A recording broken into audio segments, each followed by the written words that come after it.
Here are the crypto top headlines covered in this video. Ripple versus SEC. Victory or another chapter in the legal battle. Next, Ether ETF weekly flows turn positive for first time since launch.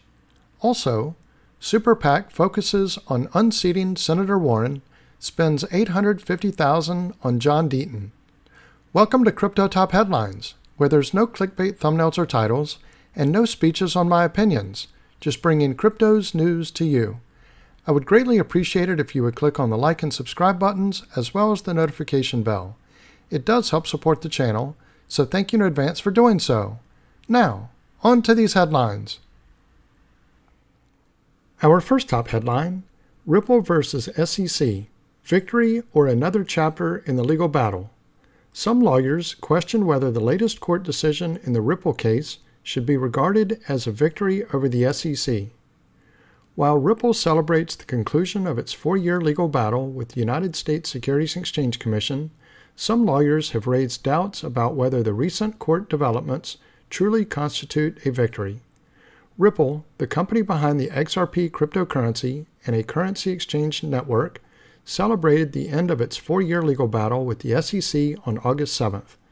Announcing the news on X, Ripple CEO Brad Garlinghouse argued that Judge Annalisa Torres gave a 94% reduction from the SEC's initial plan to fine Ripple for $2 billion in damages.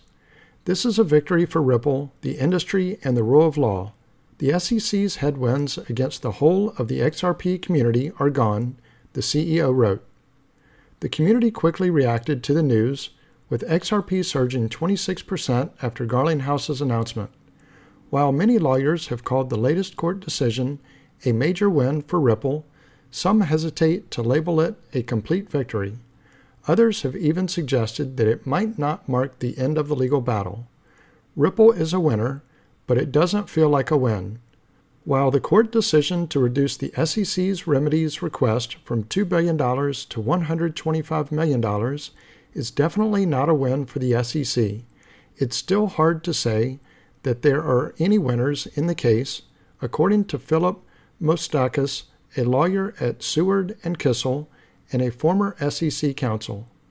That is because of the ongoing lack of clarity regarding how U.S. securities laws should apply to cryptocurrencies, the costs of legal defense plus the fine, and the disruption of Ripple's business since the case began in late 2020.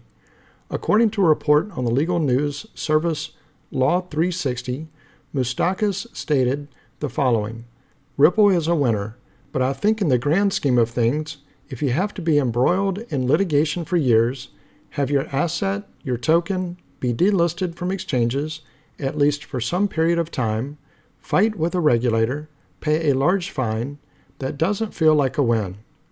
Apart from the high cost of Ripple's victory, there are also chances that the SEC might challenge certain aspects of the case. SEC has until early October to file an appeal. Following the latest decision by Torres, the SEC was given 60 days to file an appeal in the Ripple case before the final decision of the court.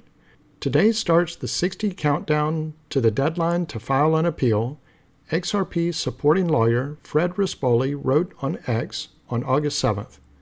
According to Fox business journalist Eleanor Tourette, the potential appeal by the SEC will likely be related to other court rulings instead of the most recent remedies ruling. Should the SEC file an appeal by October 6th, it will likely relate to Torres's July 2023 court decision, which ruled that XRP was not a security, but only when sold to retail investors. At the same time, Torres ruled that XRP was still a security when sold to institutional investors. Concluding her communication with the SEC and Ripple, Tourette stated, "I feel an appeal of the remedies ruling from either side is unlikely. I think it's more likely that the SEC would appeal the July 2023 ruling now that final judgment has been reached. They have the right to appeal, and if they do, the focus will be on the programmatic sales for sure," Attorney Jeremy Hogan stated. According to Joe Castelluccio, a partner at Mayer Brown, the SEC is likely to appeal given that the agency had already tried and failed in October 2023. The lawyer believes the SEC might likely appeal on secondary sales and the penalty. Additionally, the SEC didn't explicitly say that sales on Ripple's cross-border payment service, on-demand liquidity, or ODL, violate the law. Instead, it argued that the sales showed a likelihood that Ripple could reoffend. As the court found, the fact that Ripple has shown a willingness to push the boundaries of the summary judgment order evinces a likelihood that it will eventually, if it has not already, cross the line, the SEC reportedly said in a statement to Law 360. According to Withers' partner Christopher Levin, that leaves room for future back and forth on the ODL sales. Does it end litigation between the parties? I don't know if it does, he stated. Let me pause here for a moment. If you're getting value out of this video, please click on the like and subscribe buttons as well as the notification bell. Our next top headline, Ether ETF weekly flows turn positive for first time since launch.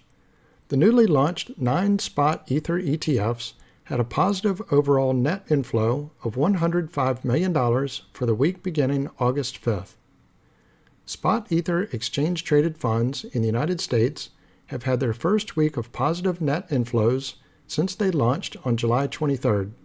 According to ETF tracker SoSo Value, the 9 newly launched U.S.-based spot Ether ETFs had positive overall net inflows of $104.8 million for the week beginning August 5th. It added that $1.9 billion in total value was traded, bringing the total net assets to $7.3 billion as of August 9th. The inflow figure came amid a huge price dump for the underlying asset, ETH, which has declined 23% since the beginning of August. 6 of the 9 funds had overall positive net flows for the week, with BlackRock's iShares Ethereum Trust leading the pack with $188.4 million. The BlackRock fund has now amassed over $900 million in 13 days of trading and has yet to have an outflow day. Its closest rival, Fidelity's Ethereum fund, had $44.65 million in inflows last week, bringing its total to $342 million. The other 4 ETFs with aggregate inflows last week were Grayscale's Mini Ethereum Trust with $19.8 million, the Van Eck Ethereum ETF with $16.6 million, the Bitwise Ethereum ETF with $11.7 million, and the Franklin Ethereum ETF with $3.7 million. 21 Shares Core Ethereum ETF and the Invesco Galaxy Ethereum ETF had 0 net flows for the week. The aggregate inflows for the 9 ETFs combined would have been much higher if Grayscale's Ethereum Trust hadn't lost $188 million in outflows during the week. The continued outflow of assets from Grayscale's Spot Ether ETF, currently totaling $2.3 billion, has resulted in an overall outflow of $406.4 million for all 9 funds, according to Farside Investors. Meanwhile, ETF issuers are angling to get options products launched for their Spot ETH funds. On August 7th, the NYSE American proposed a rule change that would allow it to list and trade options contracts for 3 ETH ETFs from Grayscale and Bitwise. Our next top headline, Super PAC focuses on unseating Senator Warren, spends $850,000 on John Deaton. The Commonwealth Unity Fund has disseminated more than $1 million in Massachusetts to support Republican John Deaton's bid for the U.S. Senate. A political action committee, or PAC, that accepted donations from crypto industry players, including Ripple, has spent $850,000 to support Republican John Deaton in a Massachusetts primary.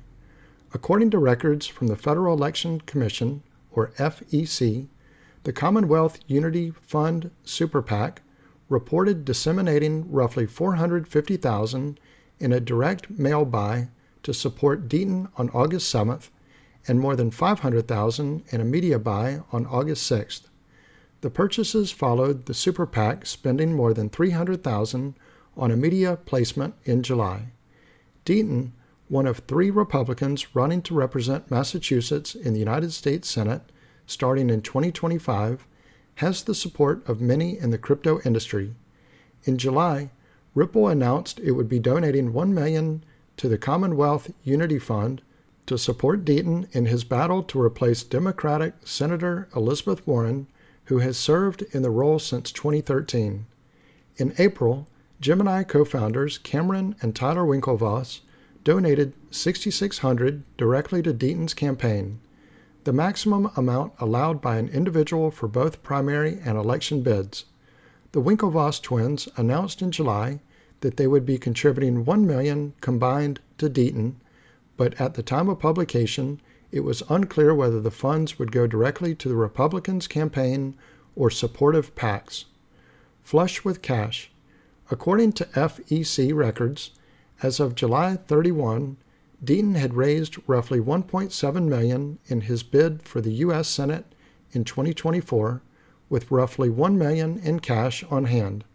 Senator Warren had raised roughly $6.4 million since January 2023 and had roughly $4.9 million in cash on hand as of July. The Massachusetts primary, scheduled for September 3rd, will likely be one of the next proving grounds for money from crypto interest groups in U.S. elections. On August 6th, candidates for the U.S. House of Representatives for 4 districts across 3 states, backed by the Fair Shake Super PAC and its affiliates, won their respective primaries after more than $4 million in media buys. Deaton is a lawyer who has filed amicus briefs supporting legal actions by some crypto firms against the U.S. Securities and Exchange Commission. He launched his Senate campaign in February. Support for Deaton is not universal across the crypto industry. Wyoming Senator Cynthia Lummis, a Bitcoin holder and digital asset proponent in Congress, endorsed Republican Ian Cain over Deaton in July. The Republican senator cited Cain's understanding of the digital economy and his embrace of innovation. As of June, many polls had Senator Warren leading by at least 20 points against Cain and Deaton. She is running unopposed in the Democratic primary. So this concludes Crypto Top Headlines. If you haven't already done so, don't forget to click on the like and subscribe buttons as well as the notification bell. Also, leave your thoughts in the comments and share this video with your friends and family. Thank you all for watching Crypto Top Headlines, bringing crypto's news to you.